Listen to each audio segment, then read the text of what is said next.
Hello everyone, welcome back to my YouTube channel, and this is Krishna Gaur, your techie friend. In this video, I will show you how we can enable the built-in administrator account in Windows 10.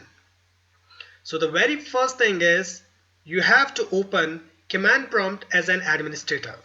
And for that, go to Windows search and type CMD. The first best match is command prompt, and right hand side you have to select run as administrator. So now we are on the command prompt. So in the command prompt, please type the following command.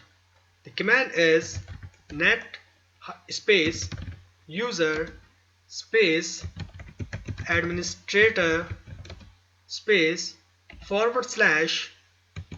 active yes.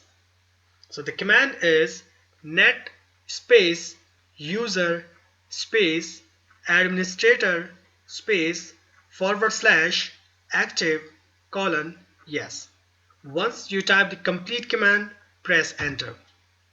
And here is the result. The command completes successfully. To make sure that admin account is enabled, you just click on a start button and go to the login account, and here you will find the administrator account is showing there. So now you have to set the password for the admin account so that no one can access your local administrator account. So for that, please follow the command, and the command is net space user space administrator space asterisk. So the command is net space user space administrator space asterisk and press enter. So now it shows that type a password for the user, and again you have to type the password for the admin account. So I'm typing the password, press enter. It will ask you again retype the password to confirm.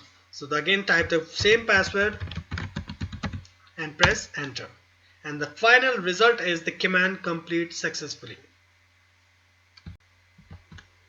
So now you can exit from the command prompt, and you have to type exit, press enter. So now you can log in from your built-in administrator account, and that's it. Thank you for watching this video. See you in next tutorial.